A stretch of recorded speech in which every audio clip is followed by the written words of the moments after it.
Mama hasn't eaten, and she's fainted. I received a panicked call from my 6-year-old granddaughter, who lives with my daughter and her husband. Her desperate voice sent shivers down my spine.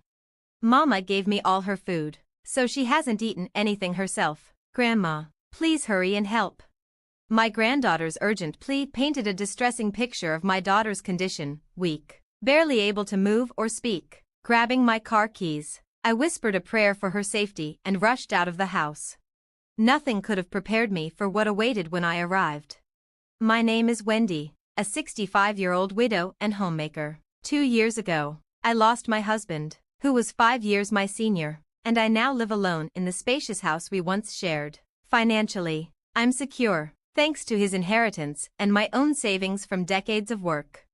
My only daughter, Holly, lives an hour away with her husband, Ted, and their daughter, Lynn. The joy of my life comes from their occasional visits, especially when Lynn's bright laughter fills my home.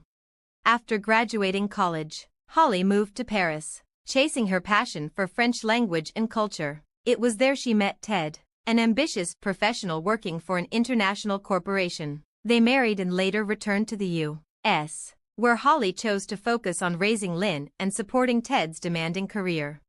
Ted, a graduate of a prestigious university, now holds a senior position at a leading tire company, earning respect and a comfortable lifestyle. His rise wasn't easy. His father frequently switched jobs, causing financial instability, while his mother's part-time work added little to their household income. Ted's determination to overcome these hardships earned him Holly's admiration and devotion. Ted is deeply committed to giving Lynn opportunities he never had, saving meticulously to ensure her freedom to pursue her dreams. Holly, bright and kind-hearted, shares a stable relationship with Ted despite the unconventional behavior of his parents. Lynn seems happy and thriving, and for years, I had no reason to worry until one day, everything changed. When Lynn was 4, during a visit, I noticed Holly seemed unusually fatigued. "Are you okay? You look pale. Is something wrong?" I asked with concern. "There's a small issue," she admitted reluctantly. Holly explained that they had been sending $700 a month to Ted's struggling parents, but they had recently requested more, without Ted's knowledge. "My father-in-law left his job again," she said quietly. "That's difficult, Holly. It's unfair for you both to shoulder this burden," I replied. Holly wanted to save for Lynn's future but found it increasingly challenging. Although she considered taking up work, Ted preferred she stay home with Lynn, saying, "I'd rather you focus on Lynn. I'll take care of my parents, it's my responsibility. But honestly, I don't know how long we can keep this up." Hearing this, I felt a growing unease. I suggested ways I could help, and while Ted welcomed my offer, the situation didn't improve as smoothly as I had hoped. 2 years later, a new dilemma arose. Ted was assigned an overseas project, leaving Holly and Lynn in the U.S. His parents insisted Holly and Lynn move in with them while Ted was away. Despite her reservations, Holly eventually agreed, unwilling to cause conflict. I kept in frequent contact to ensure Holly was managing. "It's okay for now," she said once. "My father-in-law's new job seems stable, and since Ted helped him secure it, things are looking up." Still, a mother's instincts don't lie, and her assurances didn't ease my concerns. Eventually, Holly stopped returning my calls altogether, leaving me in the dark for months. 6 months into Ted's absence, I finally managed to reach her. "Hi, Holly. I haven't heard from you in ages. Are you all right?" "We're fine, Mom. Just busy. I really have to go now. Sorry." Her hurried tone left me unsettled. Something was clearly wrong. Then, out of the blue, I received a startling call from Holly's phone, but Lynn's voice was on the other end. "Grandma, Mama's collapsed. She hasn't eaten any food." "Lynn, tell me what happened," I said, panic surging through me. "Mama gave me all the food we had. She hasn't eaten anything, and now she can't even talk properly. Grandma, please come help." My heart sank. Holly had taught Lynn how to use her phone in emergencies without her in-laws knowing, and now I understood why. "Stay calm, Lynn. I'm on my way. Hide somewhere safe, okay?" I reassured her, then bolted to my car. Tears blurred my vision as guilt and anger consumed me. How had I missed the signs? And how dare her in-laws neglect my daughter and granddaughter so cruelly? When I arrived at their house, I rang the doorbell frantically. No one answered at first, but after several attempts, a gruff voice finally responded. "Who is it?" "I'm Holly's mother. I need to see her," I said firmly. "You should have called first. Why are you here?" the man barked. "I'm here for Holly. Please let me in," I demanded. "They're not here. Go home," he retorted, trying to shut me out. "I know they're here. Why won't you let me see my own daughter?"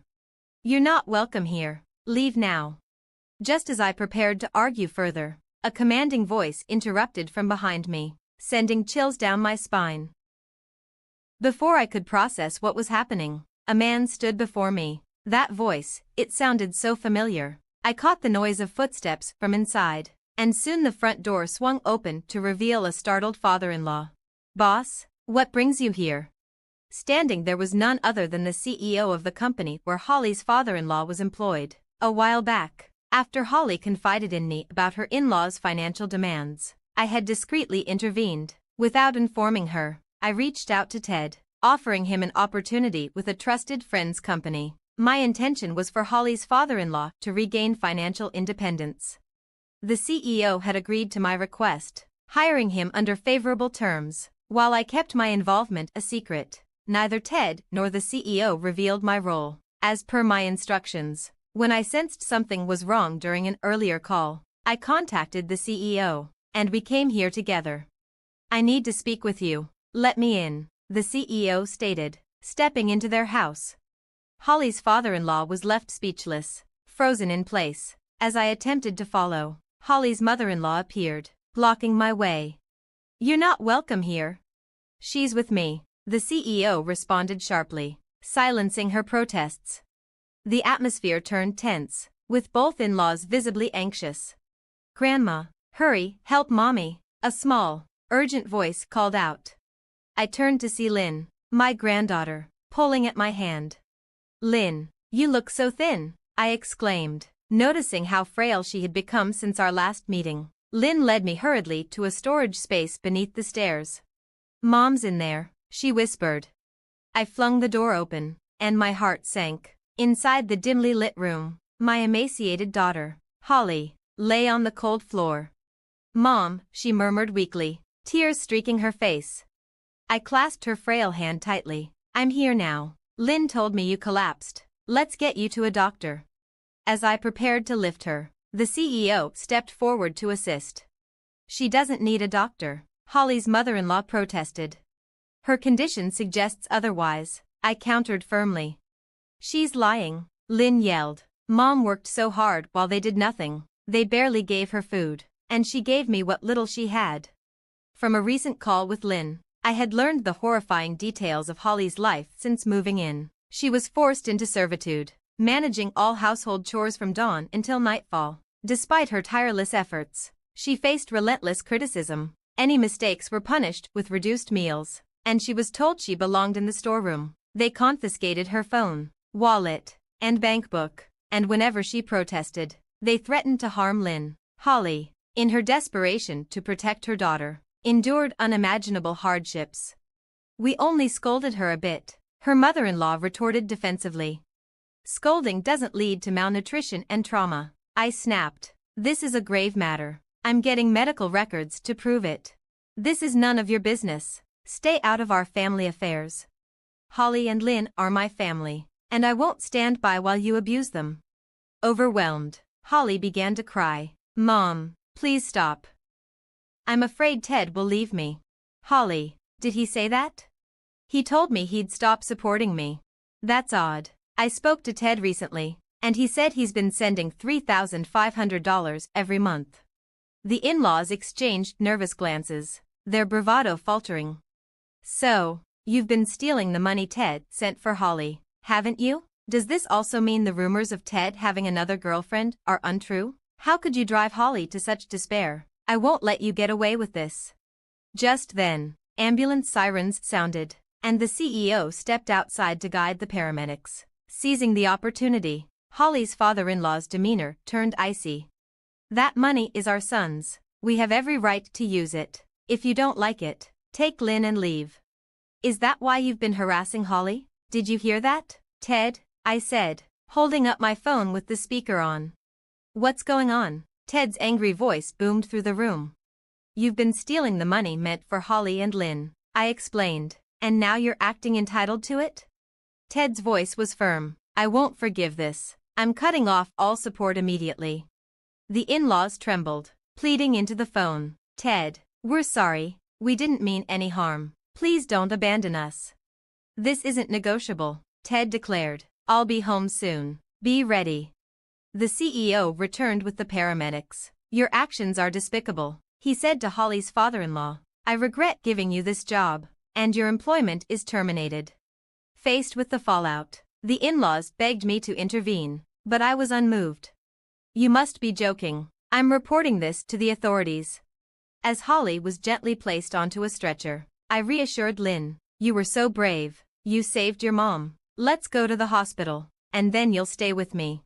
At the hospital, both Holly and Lynn were diagnosed with malnutrition. Lynn was discharged quickly, but Holly required extended care. Ted returned briefly to support his wife and daughter, and the warmth in Lynn's smile hinted at a brighter future.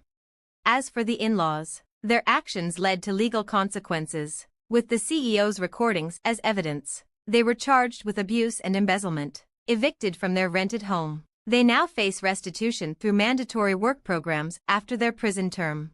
For now, my family and I are enjoying peace. When Ted returns, we plan to live together in my home, creating a nurturing environment for Holly and Lynn. I'm hopeful for the joyful moments ahead.